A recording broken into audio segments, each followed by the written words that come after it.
up, you guys? Welcome back to another one. If you are new to the channel, I am Gold Pony, and today we are in the new 2019 BMW M5, courtesy of Apple BMW in York, PA. And for me, I've not yet experienced the M5, so I'm super excited to be reviewing this one completely for you guys today. So as always, let's start with pricing. And so there are essentially two ways you could set up the M5. The standard M5, which is going to start at $102,700, and then the M5 competition for $110,000 even. With either setup that you go with, the power plant is going to be the same. Powering this one is a 4.4 liter twin power turbocharged V8 engine, putting out 600 horsepower, 5,700 RPM, 553 pound-feet of torque, available at a very wide power band, actually from 1,800 to 5,700 RPM.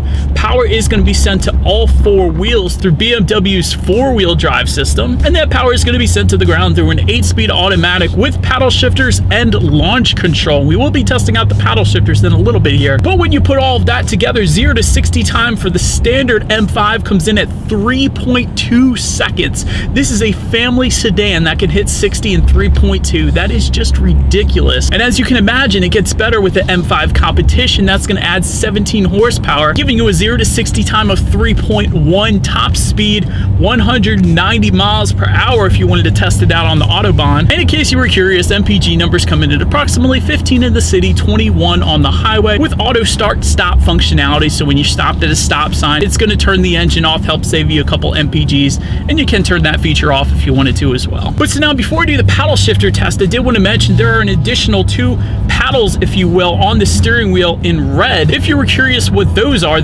actually the memory settings for your drive mode. So there are a few different drive modes located just to the left of the shifter. You can adjust things like the suspension, the exhaust setup, and we'll get to that as well in a little bit. But it does have 2 different drive mode setups where you can save maybe for you and your significant other, so you can really better personalize the car to your own liking. But so now, having said that, let me put it in that paddle shift driving mode here. We are going to do a quick little acceleration, and we're going to see how quickly they react for us here in the 2019 M5. This car is quick, but yeah, the paddle shifters are insanely quick. Definitely no issues there. More than enough fun on the weekends, and why not? Holy crap. Yeah, this thing is sick. But so, of course, to go along with that acceleration, braking is equally important. And so the 2019 M5 will come with 4-wheel ventilated anti-lock disc brakes with cornering brake control. And up front, you will find 6-piston front calipers, single-piston rear calipers. And as far as the braking feel today, I have had absolutely no issues whatsoever. Another thing I wanted to mention is when you do let off the gas, the exhaust crackle is absolutely amazing. But when it comes to ride quality, the 2019 M5 does come standard with an adaptive M suspension with electronically controlled dampers, really giving you the best of both worlds, tightening up the suspension during heavy cornering, and at the same time reading the road's imperfections to provide you with more of a smoother ride as well. And it also will come with twin-tube gas pressurized shock absorbers, and there is a comfort mode when it comes to the suspension as well. So in a nutshell, when it comes to ride quality, I guess you could say it's not going to be as smooth as your regular 5 Series perhaps, but the trade-off is you are going to get absolutely insane power with this one, and really the ride quality isn't all that bad anyways. Then when it comes to the suspension, first thing I wanted to mention, when I first got into this one, I noticed this: the bolsters on the steering wheel are absolutely gigantic. I wish every single vehicle came with these kind of bolsters, because they are a lot thicker than most cars out there, and they definitely provide a better feel to your hands, giving you a better feeling of more control, I guess you could say. But to go along with those grips, you will find an M-specific suspension with the multi-link aluminum rear suspension. And if you really wanted to push the M5, if you go with that M5 competition package, that is going to give you a lower ride height along with retuned dampers. It's also going to stiffen the springs in the anti-roll bar by 10%. And in addition to that, the front suspension's upper links have been shortened for slightly more negative camber to help improve front cornering as well. And in my short driving stint today, as far as the steering feel goes, it's definitely on the heavier side as expected. So of course, definitely a very nice steering feel to the M5. As far as cabin noise goes, there really is lack thereof cabin noise. It is a very quiet cabin in this one as expected. It says 110 $110,000 car after all. And when it comes to visibility, really with any sedan, for the most part, we're definitely not going to have any issues, and that is definitely the case with the M5 as well. So no issues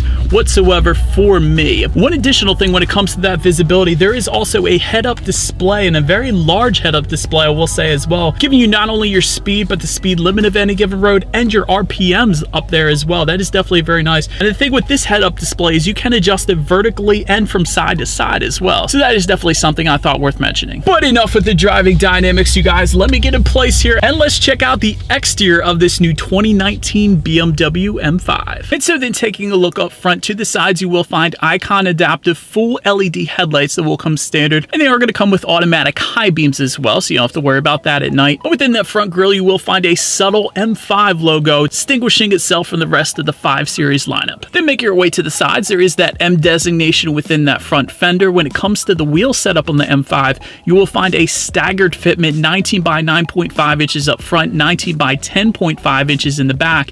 And if you go with the competition package, the wheel size is actually going to stay the same between the two, but will be a completely different design when it comes to that wheel setup. And that's really the easiest way to distinguish between the competition package versus the non-competition package that we have today. But also, I wanted to mention the power folding side mirrors, definitely a very unique design. Kind of looks like the top part of the side mirrors is going to connect with the vehicle, but they actually don't. And I like that, but regardless, they are power folding heated side mirrors.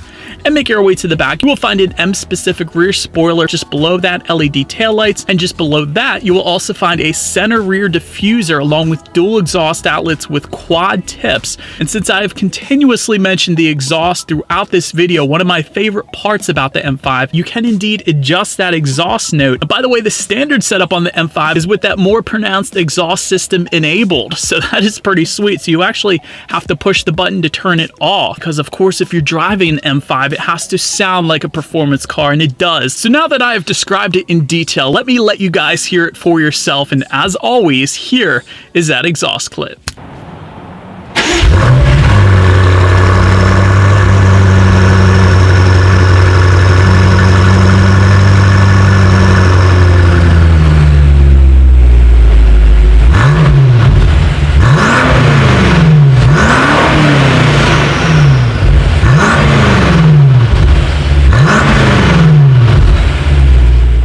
So now, since we are around back, let me touch on how to open the rear trunk, because the M5 does come standard with a power rear trunk, and there is the availability of a hands-free rear trunk as well if you kick your foot underneath the rear bumper there. But once opened up, cargo capacity is going to come in at 18.7 cubic feet.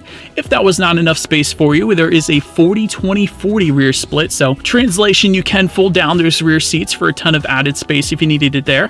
Making your way up to the rear legroom, there is 36.5 inches of rear legroom back there. So for example, I'm an even 6 feet tall. This is how much space I have back there. You're also going to find a rear armrest with cup holders, rear ventilation, but you will additionally find rear heated seats. That is a feature that is almost always an option on higher end vehicles, but it is going to come standard with the M5. But so now taking a look at the front seats here, you will find 20-way power adjustable front seats. If you cannot find your perfect driving position with 20-way power adjustable front seats, you are probably not going to find your perfect driving position. But anyways, with 20-way power adjustable seats, you can imagine there are shoulder and thigh support adjustments. I've been playing around with them. And of course, you do have memory settings for a couple different drivers as well. But looking forward, there is a tilt and telescoping steering wheel. It is leather wrapped and heated, and with some of the most pronounced bolsters I have ever experienced in a vehicle, which I absolutely love. And so, but then when it comes to the startup, let me first start by showing you guys the key. It does have a heavy metal feel to it. Has the M designation colors on the side and on the front.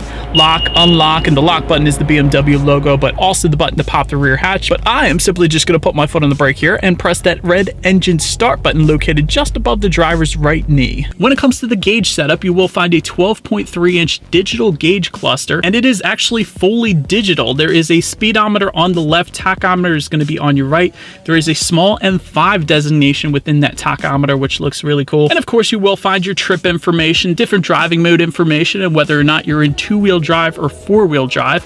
Four-wheel drive is going to be standard, but if you turn off traction control, that is going to put you in rear-wheel drive. If you are an enthusiast that believe the M5 should only be available in rear-wheel drive, you've got it. And then taking a look at overall interior quality, of course, this is finished in typical BMW fashion with the Sensitech dashboard, merino leather finishes throughout, aluminum carbon interior trim. You will find a universal garage door opener as expected. Also, one of my favorite parts about the climate control is it is all touchscreen in front of the shifter there. So to turn the fan up, it is simply a touchscreen that you press to turn that fan up, or to turn on the heated or cooled seats, same deal. It is all touchscreen. It's digital. It's pretty cool. And as expected, you will find ambient lighting throughout this one as well. But now let me take you guys to the tech on the M5. Up front, you will find a 10.2-inch high-resolution touchscreen display that will come standard with a factory navigation system as well as Apple CarPlay, which didn't previously come on all BMWs. So that's pretty cool that that's there now. And you can check out the basics like your vehicle information or the weather forecast for wherever you are in the world. And then, of course, you can check out your radio settings. And again, one of my favorite parts here, because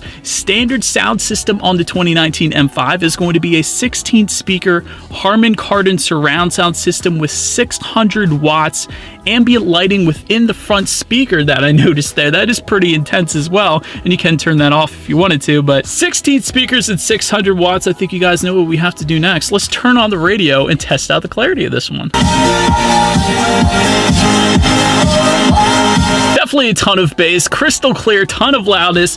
Didn't think I would have any issues, but really absolutely amazing sound system as expected. And last thing I wanted to mention on that 10.2-inch digital display there is when you do put the M5 in reverse, you will find a rear view camera, and it is a 360-degree view, which can be adjusted to view different sides of the vehicle or different angles if you wish. So that is definitely an impressive one I found about the M5, but that, as always, is going to lead me into safety. And so you will find front, side, and side curtain airbags. Also in the back, there is latch, aka lower anchors and tethers for children for the rear car seats. Also, there will be an adaptive cruise control system along with lane departure warning, daytime pedestrian detection, blind spot detection, frontal collision warning, a city collision mitigation system, and an auto dimming rear view mirror. But in addition to that, also a driver's side dimming exterior mirror as well. Definitely don't see that on many vehicles out there. And so, but anyways, that is about it for this one, you guys. Thank you so much for watching. Be sure to like the video and subscribe. Feel free to follow me on social media at the bottom of the screen there, and I will see you guys in the next video.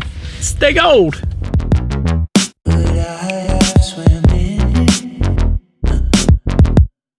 And it just might be the only thing